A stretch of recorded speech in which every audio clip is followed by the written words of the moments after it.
Mumbai Indians ने season का पहला मुकाबला अपना खेला। यह मुकाबला मुंबई इंडियंस ने जीत कर हार लिया। 30 गेंदों में 39 रन चाहिए थे। सेट बल्लेबाज डेविल ब्रेविस खड़े थे, तिलक वर्मा थे, लेकिन वहां से मुंबई इंडियंस ये मुकाबला नहीं जीत पाई। जब गिरती है 16वें ओवर से पहले विकेट, वहां पर विकेट गिरने के बाद बल्लेबाजी करने के लिए हार्दिक पांड्या अपने से पहले टिम डेविड को भेज देते हैं। हार्दिक पांड्या ने शायद कहीं ना कहीं धोनी बनने की कोशिश की थी कि सबसे बाद में आएंगे, हीरो बनकर मैच फिनिश करेंगे। आखिरी ओवर मुकाबला रोमांच पर था। पहली गेंद पर हार्दिक पांड्या ने छक्का लगाया, फिर चौका लगाया, लेकिन उसके बावजूद भी मुंबई इंडियंस ने आखिरी ओवर में 19 रन बनाने जैसा आसान कार्य तो नहीं हम कह सकते, लेकिन हार्दिक पांड्या नितिन, जो अपने आप को बहुत बड़े फिनिशर कहीं ना कहीं समझते हैं, ऐसा नहीं कर पाए। इसके लिए हर जगह पर हार्दिक पांड्या को ट्रोल किया जा रहा है। सिर्फ बल्लेबाजी में नीचे आना नहीं, बल्कि इसके बावजूद भी नितिन, हार्दिक पांड्या का पहला और तीसरा ओवर बॉलिंग करना, बुमराह से पहले बॉलिंग करने के लिए आना, जबकि आज के सबसे सफल खिलाड़ियों में से एक बुमराह रहे हैं।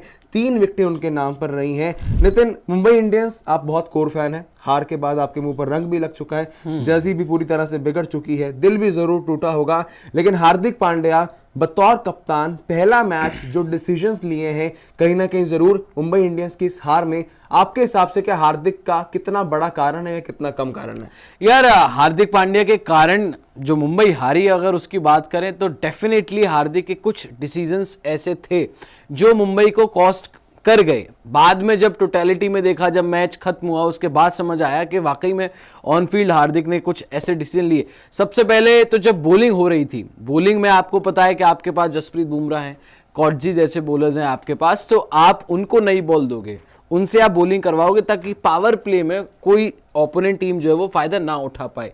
आज वही हुआ।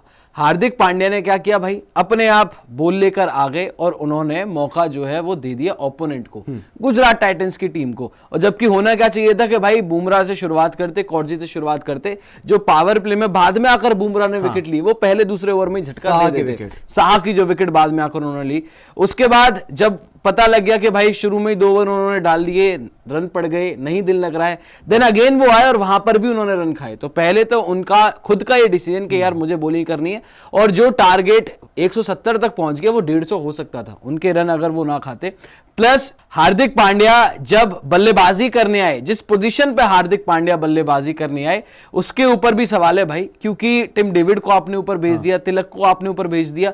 हार्दिक की जो एक्चुअल पोजीशन है लक्षित, वो नंबर 5 की है। चलो 6 पर भी अगर वो अपने आप को ले आते हैं तो fair enough, but Hardik Pandya जो जीटी में कर रहे थे यार, अपने आप को 3 पर भी प्रमोट कर दिया, 4 पर भी, 5 तक तो वो खेलते थे, उससे नीचे नहीं आते थे जीटी में भी। लेकिन आज पूरा मौका था 39 पे 40 बनाने का कि भाई आकर आराम से मुकाबला जिता दें, बट अगर अपने आप को ऊपर प्रमोट कर देते तो मुंबई इंडियंस से मैच जीत जाता। तो मुंबई को हराने में हार्दिक के बतौर कप्तान ये जो 2 डिसीजंस थे वो कहीं ना कहीं ज्यादा कॉस्ट कर गए मुंबई इंडियंस। लेकिन इतने अगर दूसरे डिसीजन की जो इसके ऊपर आपने बात की कि हार्दिक पांड्या का जिस तरह से टिम डेविड के बाद वो कहीं ना कहीं बल्लेबाजी करने आना, इसमें ये भी एक पॉइंट आ जाता है कि हार्दिक पांड्या के अपने आप को टिम डेविड से खराब फिनिशर समझते हैं, बिकॉज आपको एक रनर बॉल वाला काम चाहिए था। बीइंग अ कैप्टन आपकी वो एक सीनियोरिटी होनी चाहिए थी, आपको देखना चाहिए था कि हाँ यार चीजें फंस सकती है, बिकॉज हार्दिक पांड्या को यह भी पता था कि मेरे बाद वहां पर बल्लेबाजी खत्म होने वाली है,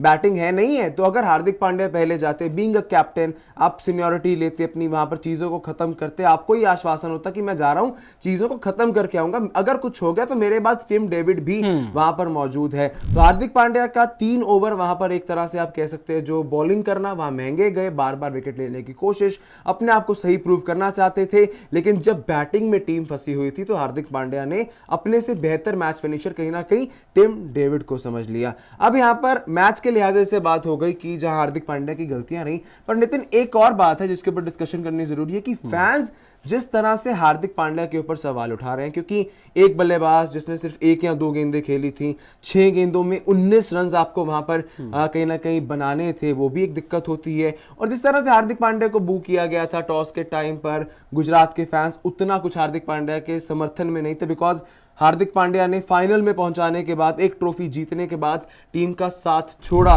लेकिन ये जो बाहर से फैंस का प्रेशर पड़ा ना, मेरे हिसाब से वहां पर कहीं हमें हार्दिक पांड्या के लिए थोड़ी सी सिंपैथी भी होनी चाहिए, क्योंकि हार्दिक पांड्या एक प्लेयर जो भी हो, भला एक इंसान हो, अगर इतना आपको बाहर से नेगेटिविटी मिल रही है, आप मैदान पर मैच खेल रहे हैं, वो इफेक्ट जरूर करती है। मैच के डिसीजंस को हटकर ये जो हार्दिक पांड्या के साथ हो रहा है, family torture, RIP Hardik Pandya, आपके हिसाब से वो कितना उसमें हार्दिक ठीक है गलत? नहीं, जो हार्दिक पांड्या को लेकर इस तरीके की बातें सोशल मीडिया पर कर रहे हैं लोग, वो तो बेवकूफी वाले काम है। क्योंकि देखो, at the end of the day वो ह्यूमन है, एक इंसान है, और सबसे ऊपर आता है भाई ह्यूमैनिटी।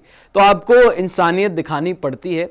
अगेन ये बात जरूर है कि भाई हार्दिक पांड्या ने ही खुद विश मांगी थी कि यार वही कैप्टन बने एंड ऑल, उसके साथ रेपरकशंस भी सामने आए, बट लेकिन जिस तरीके से फैंस ने उनके साथ किया, इनफैक्ट रोहित शर्मा के जो फैंस है, तो वो बेवकूफी वाले काम है। क्योंकि यार ये तो फ्रेंचाइजी का डिसीजन था हार्दिक को कप्तान बनाना और रोहित से कप्तानी ले लेना। हार्दिक को कैप्टन बनाया, उसके बाद रोहित शर्मा के फैंस वेट कर रहे हैं कि यार हार्दिक पांड्या एक तरीके से नीचे गिरे, हार्दिक पांड्या को पता लगे उसका लेवल कि यार आप रोहित शर्मा के बराबर नहीं है। कंपेयर नहीं कर सकते हार्दिक पांड्या को रोहित शर्मा से, बहुत डिफरेंस है। बट जिस तरीके से फैंस ने उनको बोला है, मैं उनके साथ नहीं हूं।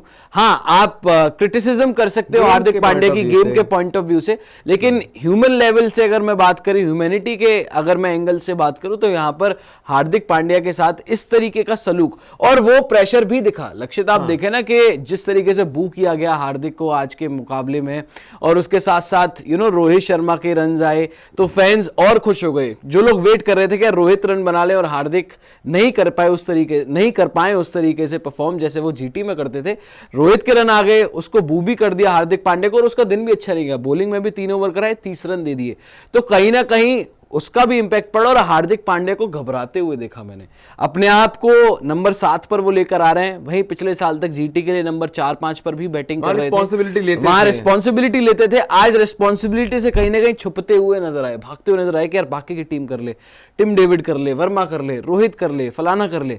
तो ये हार्दिक को पहली बार देखा। एंड जस्ट क्यों हो रहा है? क्योंकि यार फैंस जिस तरीके से हार्दिक पांड्या को क्रिटिसाइज कर रहे हैं, रोहित शर्मा के फैंस जो चाहते हैं हार्दिक पांड्या को कि वो खराब करें, हार्दिक पांड्या डिस्ट्रॉय हो जाए, कहीं ना कहीं उसका प्रेशर हार्दिक के ऊपर आया और गेम के ऊपर भी उसका प्रेशर गेम के ऊपर भी आया। ये हमने दोनों बातें कर ली कि फैंस का जो पॉइंट ऑफ व्यू है उससे हार्दिक को कितना इंपैक्ट हुआ।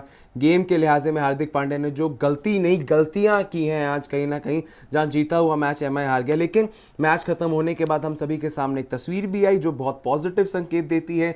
रोहित शर्मा हार्दिक पांड्या से बात कर रहे थे, उन्हें कुछ ना कुछ गाइडेंस दे रहे थे, समझा रहे थे, और अपनी सीनियरिटी और कैप्टनसी के जो वैल्यूज हैं जरूर हार्दिक उसकी एक आप कह सकते हैं कि कंक्लूजन दे रहे थे कि यहाँ पर गलतियां हुई, इसे बेहतर किया जा सकता है, किस तरह से मुंबई इंडियंस की फ्रेंचाइज को आगे लेकर जाया जा सकता है। वो विजुअल कहीं ना कहीं काफी ज्यादा बेहतर जरूर रहा। तो आपकी क्या राय है इस मुद्दे पर, हमें कमेंट सेक्शन में जरूर बताइए। आपके हिसाब से हार्दिक किन पहलुओं पर ठीक थे, किन पहलुओं पर हार्दिक गलत थे, और क्या आपके हिसाब से हार्दिक पांड्या मुंबई इंडियंस के बेड़े को पार लगा पाएंगे या फिर नहीं, प्लेऑफ्स तक फिर से पहुंचा पाएंगे या फिर नहीं, या फिर हार्दिक पांड्या को कप्तान बनाने का मुंबई का फैसला सही है या गलत। इन सब मुद्दों पर अपनी राय आप हमें जरूर लाइव चैट सेक्शन या कमेंट सेक्शन में दीजिएगा, और हमारे यूट्यूब चैनल स्पोर्ट्स यारी को सब्सक्राइब जरूर कर लीजिएगा। अभी के लिए मुझे, लक्षित और नितिन भारद्वाज को दीजिए इजाजत। जय हिंद, जय भारत।